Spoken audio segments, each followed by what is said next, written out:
तो इस मूवी की शुरुआत में हम एक पांडा को देख पाते हैं जिसका नाम पो होता है, जो कि अपने कुछ दुश्मनों को बड़ी बुरी तरह से हरा रहा होता है। वो पांडा एक बहुत बड़ा योद्धा है जिसे कुंफू के सारे दांव पेच आते हैं। उसी दौरान हम उसके दुश्मनों में चीन के सबसे बेहतरीन कुंफू योद्धाओं को देखते हैं जिन्हें पो आसानी से हरा रहा था। लेकिन तभी हमें पता चलता है कि ये सब सिर्फ पो का एक सपना होता है। और सपने से उठने के बाद पो अपने फादर, जिसका नाम मिस्टर पेंग था, उन्हें बताता है कि आज उसने सपने में एक नई तरह के नूडल्स बना रहा था। और वहीं पर हमें पता चलता है कि पो अपने फादर मिस्टर पिंग के साथ उसी शहर में रेस्टोरेंट चलाया करता है और वहाँ के लोगों को वो तरह तरह के नूडल्स बनाकर खिलाया करता था। लेकिन पो का एक सपना होता है कि वो कुंफू का एक बहुत बड़ा योद्धा बने, लेकिन वो अपने फादर को ये सब चीजें कभी बता नहीं पाता क्योंकि वो चाहता है कि वो हमेशा ही अपने फादर के साथ रहे, और इसी कारण वो अपने सपने को कभी पूरा नहीं कर पाया। इसके बाद हम उन्हीं 5 जाबाज योद्धाओं को देखते हैं जो पो के सपने में उससे बुरी तरह से हार रहे थे। और यहाँ पर हमें पता चलता है कि वो पांचों एक बहुत ही ज्यादा शक्तिशाली योद्धा हैं। उन पांचों में टाइग्रेस, क्रेन, मेंटिस, कोबरा और मंकी थे जो मास्टर सीफू के साथ ही रहकर कुंफू सीखा करते थे। इसके बाद हमें मास्टर सीफू को दिखाया जाता है जो शांति से बैठे थे। तभी उन्हें ग्रैंड मास्टर ओगवे द्वारा बुलाया जाता है। मास्टर सीफू तुरंत ही ग्रैंड मास्टर ओगवे के पास जाते हैं, जहाँ ओगवे उसे बताता है कि हमारा सबसे बड़ा दुश्मन टाई लुंग किसी भी वक्त हमारी कैद से आजाद हो सकता है और वो हम पर और हमारे लोगों पर अटैक कर सकता है। ये बात सुनने के बाद मास्टर सीफू अपने एक शिष्य जेंग को तुरंत उस जेल की तरफ जाने को कहते हैं जहाँ पर टाइलुंग को कैद किया गया था। मास्टर सीफू जेंग को बताते हैं कि वो अपने सारे सैनिकों को चौकन्ना कर दे और टाइलुंग पर कड़ी निगरानी रखा जाए ताकि वो वहाँ से किसी भी प्रकार भाग ना पाए। इसके बाद ग्रैंड मास्टर ओगवे मास्टर सीफू को बताते हैं कि हमें जल्द से जल्द एक ड्रैगन वॉरियर को ढूंढना होगा जो टाइलुंग का सामना कर सके और उनके इस पवित्र टेम्पल में रखे हुए उस ड्रैगन पुलिंदा को पढ़ सके। ड्रैगन पुलिंदा एक ऐसा पुलिंदा था जो भी उस पुलिंदा को पढ़ लेता उसे कोई भी हरा नहीं सकता था और वो एक ड्रैगन वॉरियर कहलाता। वो मास्टर सीफू को उसी ड्रैगन वॉरियर की तलाश करने को कहते हैं ताकि वो अपने टेम्पल और अपने लोगों को टाइलुंग के कहर से बचा सके। ग्रैंड मास्टर ओगवे जानते थे कि टाइलुंग किसी भी वक्त कैद से आजाद हो सकता है और इसी कारण वो डिसाइड करते हैं कि वो शहर में एक प्रतियोगिता रखेंगे और जो भी उस पुलिंदा के पढ़ने के लायक होगा वो अगला ड्रैगन वॉरियर होगा। इस बात की जानकारी जब पो को मिलती है तो वो बहुत ज्यादा खुश होता है और वो डिसाइड करता है कि वो भी इस प्रतियोगिता में भाग लेगा। इस कारण वो खुशी के मारे अपने उस रेस्टोरेंट में बैठे हुए सभी ग्राहकों को वहाँ से उस प्रतियोगिता को देखने के लिए भेज देता है ताकि वो भी वहाँ से फ्री होके जा सके। सभी लोगों के वहाँ से जाते ही पो भी खुशी खुशी उस प्रतियोगिता को देखने के लिए जाने लगता है। लेकिन तभी वहाँ पर मिस्टर पिंग आकर उसे एक नूडल्स का ठेला दे देते हैं ताकि वो उस प्रतियोगिता को देखने आने वाले लोगों को नूडल्स बेच सके। और अब ना चाहते हुए भी पो ठेले को लेकर उस प्रतियोगिता होने वाली जगह की ओर निकल पड़ता है। वो उस टेम्पल तक तो पहुँच जाता है लेकिन सीढ़ियों से वो ठेले को लेकर आगे नहीं बढ़ पा रहा था। इस कारण वो ठेले को वहीं पर छोड़कर आगे बढ़ जाता है। इधर हम ग्रैंड मास्टर ओगवे को देखते हैं जो मास्टर सीफू को बताते हैं कि इस प्रतियोगिता का विनर टाइलुंग को हराएगा और इस शहर में शांति लाएगा और इसी प्रतियोगिता में हमारा अगला ड्रैगन वॉरियर भी मिल जाएगा। इधर वो पांचों योद्धा भी अपनी अपनी पावर का प्रदर्शन करने लगते हैं ताकि वो उस पुलिंदा को पढ़ सके और अगला ड्रैगन वॉरियर बन सके। इसके बाद हमें पो को दिखाया जाता है जो किसी तरह से मैदान तक पहुंच चुका था, लेकिन उसके पहुंचने से पहले ही मैदान का दरवाजा बंद कर दिया जाता है जिससे वो बहुत ज्यादा दुखी था। लेकिन वो किसी भी तरह उस मैदान के अंदर जाना चाहता है जिस कारण वो तरह तरह के आइडिया लगाने लगता है। इसी कारण वो एक कुर्सी में बहुत सारे पटाखे बांधता और उस कुर्सी में आग लगा देता है जिससे वो उड़ता हुआ सीधा उस मैदान में जा गिरता है, जहाँ गिरते के साथ ही वो बेहोश हो गया था। और उसे जब होश आता है तो वो अपने आप को सभी लोगों के सामने पाता है जहाँ उसे ग्रैंड मास्टर ओगवे नजर आते हैं। ग्रैंड मास्टर सभी लोगों के सामने उसी की तरफ उंगली करते हैं और उसे ही अगला ड्रैगन वॉरियर घोषित कर दिया जाता है। ये देखकर मास्टर सीफू और उनके पांचों योद्धा बहुत ज्यादा चौंक जाते हैं क्योंकि वो बिना किसी पावर के और प्रदर्शन के कैसे पो को अगला ड्रैगन वॉरियर घोषित कर सकते हैं। लेकिन ग्रैंड मास्टर पो को ही अगला ड्रैगन वॉरियर घोषित कर चुके थे जिस कारण वहाँ मौजूद सारे लोग बहुत ज्यादा खुश होते हैं और ढोल नगाड़े बजाने लगते हैं। इधर वो पांचों योद्धा अपने मास्टर से माफी मांगते हैं क्योंकि उन्होंने उनको निराश किया था। लेकिन मास्टर बताते हैं कि वो नहीं चाहते कि पो यहाँ पर रहे और उन्हें किसी भी तरह से इस पांडा को यहाँ से भगाना होगा और ये काम मास्टर सीफू अपने उन 5 योद्धाओं को देते हैं। इसके बाद हमें उस शहर के कैद खाने को दिखाया जाता है जहाँ पर मास्टर सीफू का जासूस जेंग वहाँ के चीफ के साथ टाइलुंग को देखने आया था ताकि वो टाइलुंग की अच्छी निगरानी रखने को बोल सके। इसके बाद उस जेल का चीफ जेंग को लेकर टाइलुंग के पास जाता है जहाँ पर जेंग टाइलुंग को बताता है कि उन लोगों को एक नया ड्रैगन वॉरियर मिल चुका है जो कि अब तुमसे भी बहुत ज्यादा ताकतवर है। ये सुनने के बाद टाइलुंग बहुत ज्यादा गुस्सा होता है। इसके बाद हमें पो को दिखाया जाता है जिसे लोग उसी रूम में लेकर जा रहे थे जहाँ पर बड़े बड़े वॉरियर्स रहा करते थे। वहाँ पांडा को तरह तरह के हथियार औजार और चीजें नजर आती है जिन्हें देखकर पो बहुत ज्यादा खुश हो रहा था, क्योंकि बचपन से ही उसे इस तरह की चीजें करना और देखना बहुत ज्यादा पसंद थी और वो बड़े बड़े वॉरियर का बहुत बड़ा फैन था। पो वहाँ पर जाकर उछल कूद करने लगता है, लेकिन तभी वहाँ पर मास्टर सीफू आते हैं जो उसे बताते हैं कि वो अभी ड्रैगन वॉरियर बना नहीं है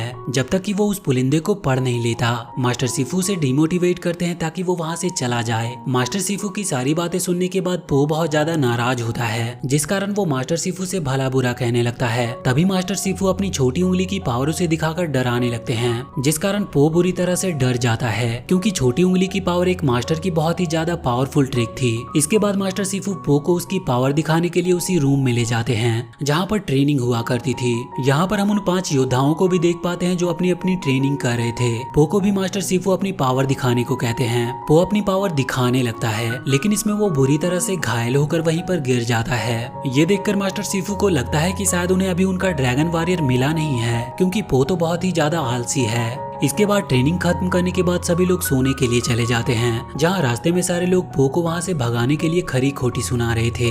ये सब सुनने के बाद पो बहुत ही ज्यादा दुखी होता है, लेकिन वो किसी भी तरह से अपने रूम की तरफ जाता है ताकि वहाँ पर सो सके। लेकिन वो गलती से योद्धा क्रेन के रूम में चला जाता है, जहाँ उस क्रेन को देखकर पो बहुत ज्यादा खुश होता है, क्योंकि वो उसे बहुत ज्यादा पसंद किया करता था। क्रेन एक बहुत बड़ा योद्धा था। पो उसे बताता है कि वो उसका बहुत बड़ा फैन है, लेकिन बदले में वो क्रेन उसकी बहुत ज्यादा बेइज्जती करता है। वो उसे बताता है कि वो एक बहुत बड़ा लूजर है और वो यहाँ रहने के लायक नहीं है, उसे यहाँ से तुरंत चले जाना चाहिए। ये सब सुनने के बाद पो उदास होकर उस रूम से बाहर आता है, लेकिन दूसरे रूम में टाइग्रेस उसका रास्ता देख रही थी, जो क्रेन की तरह ही उसकी बेइज्जती करके उसे वहाँ से भगा देती है। उदास होकर पो वहाँ से बाहर आता और एक पेड़ के नीचे उदास होकर बैठ जाता है। तभी वहाँ पर ग्रैंड मास्टर ऑगवे आते हैं, जो उसे उदास देखकर उससे उसकी उदासी का कारण पूछते हैं। पो ग्रैंड मास्टर को बताता है कि उसे यहाँ पर कोई भी पसंद नहीं करता और न ही वो एक ड्रैगन वॉरियर बनने के लायक है। वो चाहता है कि वो अपने घर चला जाए, क्योंकि उसके फादर मिस्टर पिंग अकेले हैं और वो उसकी फिक्र कर रहे होंगे। लेकिन ग्रैंड मास्टर उसे मोटिवेट करते हैं और उसे बताते हैं कि तुम्हें अपनी असली काबिलियत जल्द समझ आ जाएगी। वो उसे बताते हैं कि इस गाँव को तुम्हारी जरूरत है, क्योंकि टाइलुंग नाम का एक खूंखार टाइगर किसी भी वक्त इस गाँव पर हमला कर सकता है और उसके इस हमले से सिर्फ तुम ही इस गाँव को बचा सकते हो।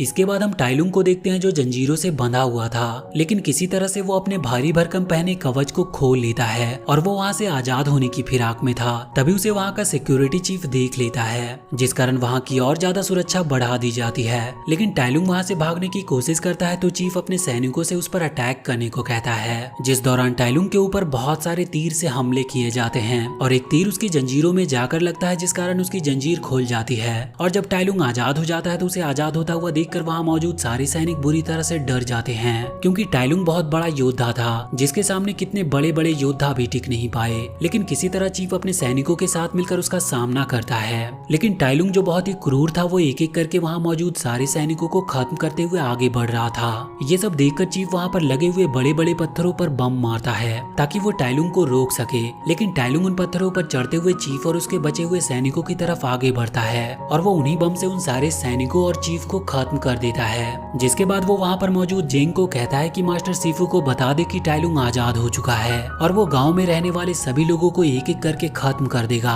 और अपना पुराना बदला लेगा। इसके बाद हमें टेम्पल का सीन दिखाया जाता है, जहाँ पर मास्टर सीफू अपने 5 योद्धाओं को लेकर प्रैक्टिस करने के लिए जा रहे थे और उसी दौरान मास्टर सीफू पो को भी अपने साथ ले जाने के लिए उसके रूम की तरफ आते हैं, जहाँ उन्हें पो अपने रूम में नहीं मिलता, जिस कारण उन्हें लगता है कि शायद पो अब यहाँ पर रहना नहीं चाहता, क्योंकि उसके अंदर वो खूबी नहीं थी कि वो एक ड्रैगन वॉरियर बन सके। और इस कारण वो 5 योद्धा और मास्टर बहुत ज्यादा खुश होते हैं और अपने प्रैक्टिस के लिए टेम्पल के मैदान में जाते हैं, जहाँ उन्हें पो नजर आता है, जो अकेले ही वहाँ पर प्रैक्टिस कर रहा था। ये देखने के बाद मास्टर सीफू को बहुत गुस्सा आता है, क्योंकि पो अभी तक वहाँ से गया नहीं था और इस कारण वो अपने 5 योद्धाओं से पो को लड़वाता है। एक एक करके सारे योद्धा पो को बुरी तरह से हराते हैं, जिसके बाद मास्टर सीफू पो से खुद ही लड़ने के लिए आगे आते हैं, क्योंकि वो चाहते थे कि पो अपनी जान की परवाह करने लगे और किसी तरह से यहाँ से चला जाए। मास्टर सीफू उसे बुरी तरह से पीटते हैं, लेकिन पो बार बार उठकर खड़ा हो जाता, जिससे गुस्सा होकर मास्टर सीफू उसे उठाकर दूर पहाड़ों से नीचे फेंक देते हैं, जिस कारण पो बहुत ज्यादा घायल हो जाता है। इसके बाद उसे रूम पर ले जाया जाता है जहाँ पर वाइपर और मेंटिस उसका इलाज करते हैं। जब वो दोनों पो का इलाज कर रहे थे तो वाइपर पो को बताता है कि हमारे मास्टर शिफू इतने बेरहम कभी नहीं थे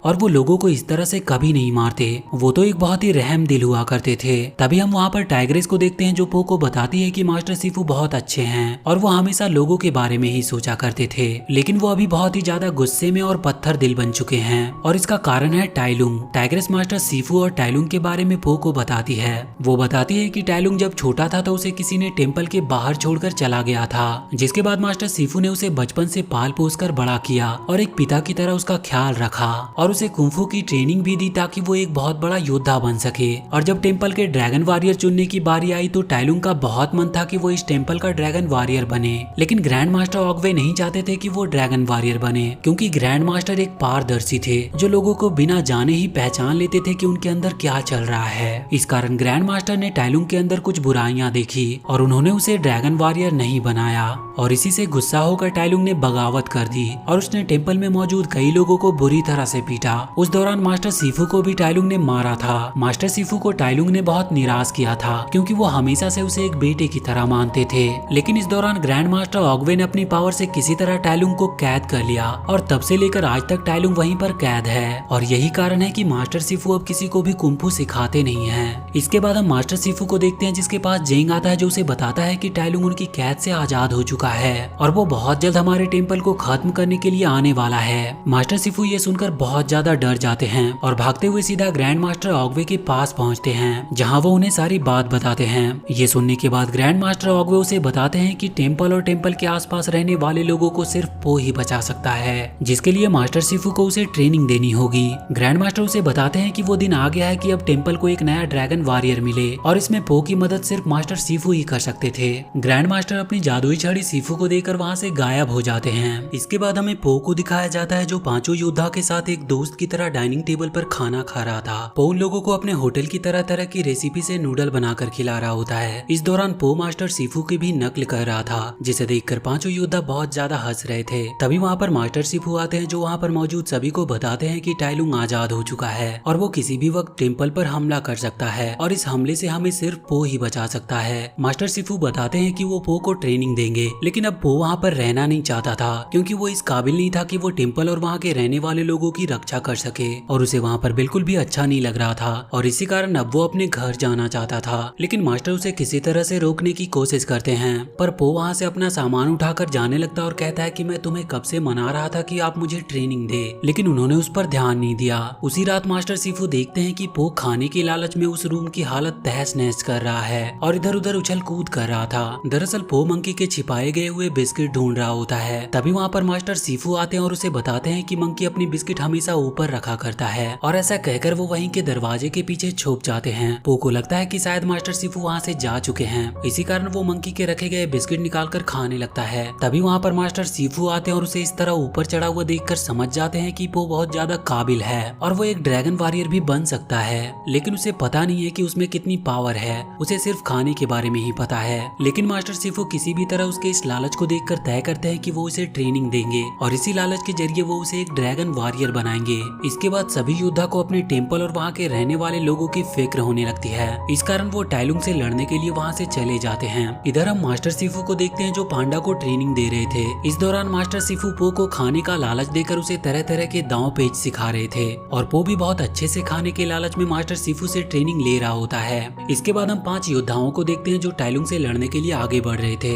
उसी दौरान वो शहर के आने वाले एकमात्र रास्ते पर बने ब्रिज को किसी तरह से तोड़ देते हैं ताकि टाइलुंग गांव में ना घुस पाए। लेकिन टाइलुंग तो एक बहुत ही खतरनाक योद्धा था, वो किसी भी तरह उन लोगों से बचते हुए और उनसे लड़ते हुए गांव की तरफ आने के लिए मशक्कत करता है। लेकिन टाइग्रेस उसके ऊपर अटैक कर देती है और उसे उस ब्रिज से नीचे गिराने लगती है, लेकिन ऐसा हो नहीं पाता। टाइग्रेस और टाइलुंग के बीच एक जोरदार फाइट होती है। वो दोनों उस टूटे हुए ब्रिज पर ही लड़ रहे होते हैं और उस ब्रिज की रस्सियों को बाकी के फाइटर ने पकड़ी हुई थी। वो फाइटर देखते हैं कि टाइग्रेस टाइलुंग के सामने टिक नहीं पाएगी, इस कारण वो लोग डिसाइड करते हैं कि वो सारे मिलकर टाइलुंग के ऊपर अटैक करेंगे और वो सारे मिलकर टाइलुंग के ऊपर अटैक कर देते हैं। लेकिन इससे भी टाइलुंग को कोई फर्क नहीं पड़ता, वो अपनी शक्तियों से सभी को एक एक करके वहाँ पर घायल कर देता है। इसके बाद हम पो को देखते हैं जो टाइलुंग से लड़ने के लिए एक बहुत ही अच्छा योद्धा बन चुका था क्योंकि उसे मास्टर शिफू ने ट्रेनिंग दी थी। तभी हम उन 5 योद्धाओं को देखते हैं जिन्हें जिन्हें टाइलुंग ने घायल कर दिया था। अपने 5 योद्धाओं को घायल देखकर मास्टर सिफू बहुत ज्यादा उदास होते हैं और वो समझ जाते हैं कि टाइलुंग आ चुका है और उसका सामना सिर्फ और सिर्फ पो कर सकता है। लेकिन उन्हें समझ नहीं आता कि पो किस तरह से उसका सामना करेगा,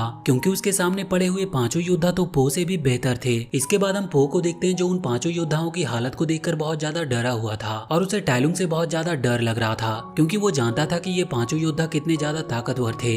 और वो सोचता है कि अगर टाइलुंग ने इन 5 योद्धाओं को घायल करके ऐसी हालत कर दी तो वो पो की क्या हालत करेगा। ये सब सोच सोच कर उसे बहुत ज्यादा डर लग रहा था और इस कारण वो वहाँ से जाने का डिसाइड करता है। लेकिन मास्टर सिफू डिसाइड करते हैं कि वो पांडा को वही ड्रैगन पुलिंदा देंगे, जिसे पढ़कर शायद पो के अंदर वो ताकत आ जाए जिसकी मदद से वो टाइलुंग जैसे योद्धा को हरा सके, क्योंकि उनके पास और कोई चारा नहीं था। और इस कारण वो ऐसा ही करते हैं। जैसे ही पांडा उस ड्रैगन पुलिंदा को खोलकर पढ़ने लगता है, उसे उस पुलिंदे में कुछ नजर नहीं आता, क्योंकि उसमें कुछ लिखा ही नहीं था। ये जानने के बाद वहाँ मौजूद सारे लोग हैरान थे, क्योंकि उन्हें भी यकीन नहीं था कि उस ताकतवर पुलिंदे में कुछ भी लिखा नहीं था। ये जानने के बाद पांडा थोड़ा खुश था, क्योंकि उसे लग रहा था कि अब वो यहाँ से जा सकता है। और मास्टर सिफू अपने सारे योद्धाओं को बताते हैं कि वो किसी तरह से इस पूरे गाँव को खाली करे ताकि वो टाइलुंग का शिकार न बने। मास्टर सिफू बताते हैं कि वो टाइलुंग से अकेले ही लड़ेंगे। वो 5 योद्धा अपनी मास्टर की बात मानकर शहर को खाली कराने के लिए निकल पड़ते हैं और पो भी अब अपने घर जाने के लिए निकल जाता है, क्योंकि वो कई दिनों से अपने घर नहीं गया था। उसके घर पहुंचने पर मिस्टर पिंग उसे देखकर बहुत ज्यादा खुश होते हैं।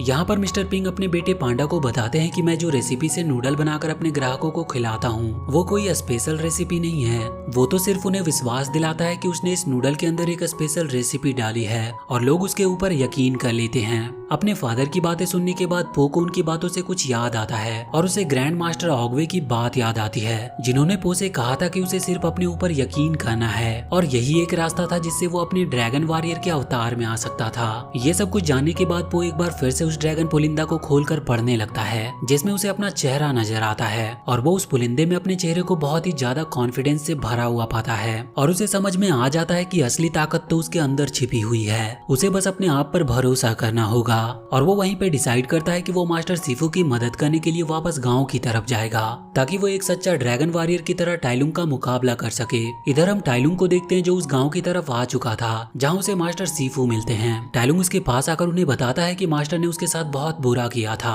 अगर उस दिन वो उसे ड्रैगन वॉरियर बना देते और उसे वो पुलिंदा पढ़ने दे देते तो आज उन्हें ये दिन देखना ना पड़ता। लेकिन मास्टर सिफू बताते हैं कि ग्रैंड मास्टर जानते थे कि टाइलुंग किस तरह का है, जो किसी के बारे में भला नहीं सोचता, और इसी कारण ग्रैंड मास्टर ने उसे ड्रैगन वॉरियर नहीं बनाया। ये सब सुनने के बाद टाइलुंग को बहुत ज्यादा गुस्सा आ जाता है और इसी बीच उन दोनों के बीच वहाँ पर एक जोरदार फाइट स्टार्ट हो जाती है। लेकिन बूढ़ा होने के कारण मास्टर सिफू टाइलुंग के सामने बिल्कुल असहज महसूस कर रहे थे और वो उसके सामने बिल्कुल भी टिक नहीं पा रहे थे। और वहीं टाइलुंग बहुत ज्यादा ताकतवर था, इस कारण वो उन्हें बहुत बुरी तरह से पीट रहा था। टाइलुंग ग्रैंड मास्टर ऑगवे द्वारा दी गई उस जादुई छड़ी को तोड़ देता है और उसी छड़ी से मास्टर सिफू को वहीं दबोच लेता है। लेकिन तभी वहाँ पर पो आता है जो टाइलुंग को बताता है कि वही असली ड्रैगन वॉरियर है। टाइलुंग ये बात सुनकर उसके ऊपर हंसने लगता है, क्योंकि उसे यकीन नहीं था कि इतना मोटा पांडा एक ड्रैगन वॉरियर बन सकता है। लेकिन तभी पो अपने पास रखे हुए उस ड्रैगन पुलिंदे को टाइलुंग को दिखाता है। ये देखने के बाद टाइलुंग उस ड्रैगन पुलिंदा को छीनने के लिए उस पर हमला करता है और उसे एक जोरदार पंच मारता है, जिससे पो बहुत दूर जाकर गिरता है। लेकिन वो ड्रैगन पुलिंदा अभी भी उसी के पास था, इस कारण टाइलुंग उसका पीछा करता है। वो दोनों उस ड्रैगन पुलिंदे को पाने की कोशिश कर रहे थे और उन दोनों के बीच वहाँ पर फाइट होने लगी थी। पो टाइलुंग के सामने बहुत ज्यादा कमजोर दिख रहा था। टाइलुंग उसे बहुत बुरी तरह से पीटता है और लड़ते हुए वो दोनों वहाँ से जाकर सीधा नीचे गिरते हैं। अब टाइलुंग पो के पास रखे हुए उस ड्रैगन पुलिंदा को छीन लेता और उसे पढ़ने लगता है। लेकिन उसे बहुत गुस्सा आता है जब उसके अंदर उसे कुछ भी लिखा हुआ नहीं मिलता, क्योंकि वो कई सालों से इसी ड्रैगन पुलिंदा के लिए भटक रहा था और उसे हमेशा से इसी दिन का इंतजार था। लेकिन उसके हाथ कुछ भी नहीं लगा। इसके बाद पो उसे बताता है कि असली पावर अंदर होती है, जिसे सिर्फ एक असली ड्रैगन वॉरियर ही जान सकता है। ये सुनने के बाद एक बार फिर से टाइलुंग पांडा को मारने लगता है, लेकिन पो को इस बार उसकी मार से ज्यादा फर्क नहीं पड़ता, उसे गुदगुदी होती है। अब पो टाइलुंग को मारने लगता है और इसी बीच टाइलुंग को बहुत बुरी तरह से पीटने लगता है। इस बीच टाइलुंग अपने आप को बहुत छोटा महसूस कर रहा था। वो पो से कहता है कि इतना मोटा पांडा टाइलुंग जैसे वॉरियर को कैसे हरा सकता है, लेकिन पो उसे बताता है कि वो एक ड्रैगन वॉरियर है जो कि किसी को भी हरा सकता है। टाइलुंग उसके ऊपर बार बार अटैक कर रहा था, लेकिन इस बार पो उसकी छोटी उंगली पकड़कर वही पावर यूज करता है जो मास्टर सिफू अपने योद्धाओं को सिखाया करते थे। लेकिन ये कला मास्टर सिफू ने पांडा को नहीं सिखाई थी, जिस पर टाइलुंग उससे पूछता है कि ये कला उसने कैसे सीखी, जिस पर पो उसे बताता है कि ये कला उसने खुद से सीखी है और वो टाइलुंग की एक छोटी उंगली पकड़कर वहीं खींच लेता है, जिससे वहाँ पर बहुत बड़ा ब्लास्ट होता होता है, जिसकी वजह से टाइलुंग वहीं पर मारा जाता है। सारे लोग ये देखकर बहुत खुश थे, क्योंकि उन लोगों को अब अपना नया ड्रैगन वॉरियर मिल चुका था, जिसने इतने खतरनाक योद्धा को खत्म कर दिया। इसके बाद वहाँ मौजूद सारे लोग उसके सामने सर झुकाते हैं। तभी पो को याद आता है वही सपना जो उसने कुछ दिनों पहले देखा था, जहाँ सारे योद्धा उसके सामने अपना सर झुका रहे थे। उसका सपना अब सच हो चुका था। तभी उसे मास्टर सीफू की याद आती है, जो घायल होकर अभी भी टेम्पल में पड़े हुए थे। वो उनके पास जाकर उन्हें बताता है कि उसने टाइलुंग को मार गिराया। ये सुनने के बाद मास्टर सीफू पो को बताते हैं कि ग्रैंड मास्टर ऑगवे को और उन्हें पो पर पूरा भरोसा था कि वही एक ड्रैगन वॉरियर है और वही टाइलुंग को खत्म कर सकता है। मास्टर सीफू की हालत बहुत ज्यादा खराब थी, तो वो वहीं पर लेट जाते हैं, जिस कारण पो को उनकी फिक्र होने लगती है। लेकिन मास्टर सीफू पो को बताते हैं कि वो तो सिर्फ आराम कर रहे हैं। ये जानने के बाद पो भी उनके साथ वहीं पर लेट जाता है और इसी के साथ ये मूवी यहीं पर खत्म होती है। तो वीडियो अगर अच्छी लगी हो तो please do like and share this video and please subscribe to my channel and press that bell icon.